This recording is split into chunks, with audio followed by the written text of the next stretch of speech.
Hello दोस्तों, आज का फिर से एक नया टॉपिक भूतिया गांव का चौराहा। हमारी कहानी का आज का जो टाइटल है बहुत ही रहस्यमयी और एक सच्ची घटना पे आधारित है। ये गांव भैरवपुर एक बेहद शांत जगह थी।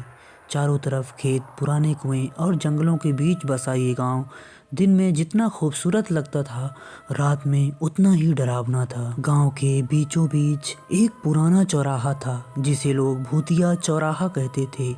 यह चौराहा गांव के 3 मुख्य रास्तों को जोड़ता था, लेकिन यहाँ रात के समय सन्नाटा पसर जाता था। कहते थे कि यहाँ कई साल पहले एक खतरनाक दुर्घटना हो गई थी जिसमें एक पूरे परिवार की मौत हो गई थी। तब से इस चौराहा पर अजीब घटनाएं हो रही थी। रात के समय कोई भी इस चौराहे के पास से गुजरने की हिम्मत नहीं करता था।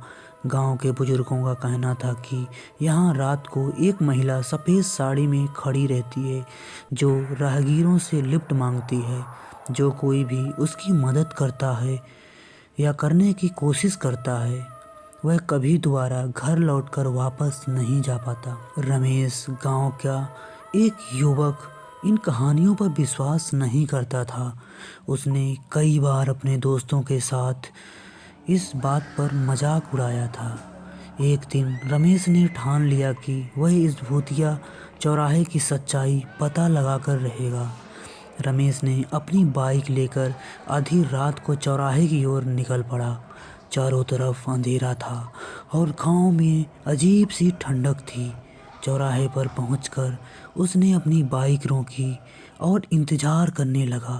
कुछ देर बाद सब सामान्य था, लेकिन अचानक उसे पास में पीपल के पेड़ से किसी की रोने की आवाज़ सुनाई दी।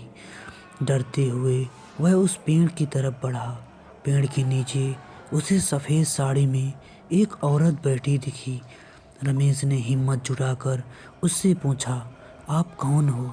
यहाँ इस वक्त क्या कर रही हो? उस औरत ने धीरे से अपना चेहरा उठाया। उसकी आंखें खून की तरह लाल थी और चेहरा जला हुआ था। रमेश के होश उड़ गए। वह भागने की कोशिश करने लगा, लेकिन उसकी बाइक स्टार्ट नहीं हो रही थी। तभी उस औरत ने कहा, रुको, मुझे अकेला मत छोड़ो। रमेश जैसे तैसे अपनी जान बचाकर वहाँ से भाग निकला और अपने घर पहुँचा। लेकिन उसके घर पर पहुँचने के बाद अजीब चीज़ें होने लगी। दरवाजे पर किसी की खटखटाने की आवाज़ आती, लेकिन बाहर कोई नहीं होता। रात में उसे सपने में वही औरत दिखने लगी। वह कहती, चौराहे पर आओ, मेरा इंतज़ार करो। डर के मारे रमेश ने गांव के पुजारी से बात की। पुजारी ने बताया कि चौराहे पर मरने वाले परिवार की आत्माएं शांति से नहीं हैं। उनमें से एक महिला की आत्मा वहां फंसी हुई है और वह हर उस व्यक्ति को अपनी दुनिया में खींच लेती है जो उसकी मदद करने की कोशिश करता है। रमेश ने अपने कुछ दोस्तों को लेकर फिर से चौराहा पर जाने का फैसला किया। इस बार वे पुजारी द्वारा दिए गए ताबीज़ और मंत्रों के साथ गए। जब वे चौराहे पर पहुँचे तो फिर से वही औरत प्रकट हुई, लेकिन इस बार रमेश ने डरने की बजाय उससे पूछा, तुम कौन हो और तुम्हें क्या चाहिए? औरत ने आवाज़ बदल गई। वह चिल्लाने लगी, मुझे मेरे बच्चों के पास पहुँचाओ, मुझे इंसाफ चाहिए। रमेश और उसके दोस्तों ने गांव के बुजुर्गों से बात की, पुराने चौराहे के कहानी की तह तक जाने का फैसला किया। उन्होंने पता लगाया कि जिस परिवार की मौत हुई थी वह एक साजिश का शिकार हुआ था। गांव के कुछ प्रभावशाली लोगों ने ज़मीन हड़पने के लिए उस परिवार को मार डाला था। रमेश और उसके दोस्तों ने लोगों की सच्चाई सबके सामने ला दी। जब उस औरत की आत्मा को इंसाफ मिला तो उसने रमेश से कहा, अब मैं चैन से सो सकती हूँ। आप लोगों का बहुत बहुत धन्यवाद।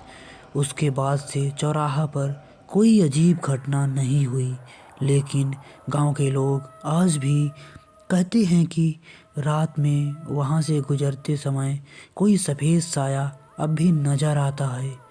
जो बस अपनी खोई हुई शांति की तलाश में है। इस कहानी से हमें एक सीख मिलती है कि गलत कामों का बोझ आत्मा को भी चैन से नहीं रहने देता और जो सच्चाई के रास्ते पर चलते हैं उन्हें डरने की कोई ज़रूरत नहीं होती है। हमारी कहानी आपको कैसी लगी कमेंट बॉक्स पे ज़रूर बताएं। अगर हमारी कहानी आपकी थोड़ी सी भी काम आई हो और पसंद आई हो तो हमारे चैनल को लाइक, सब्सक्राइब और शेयर करें वीडियो को। मिलते हैं एक नई कहानी के साथ, तब तक के लिए बाय बाय।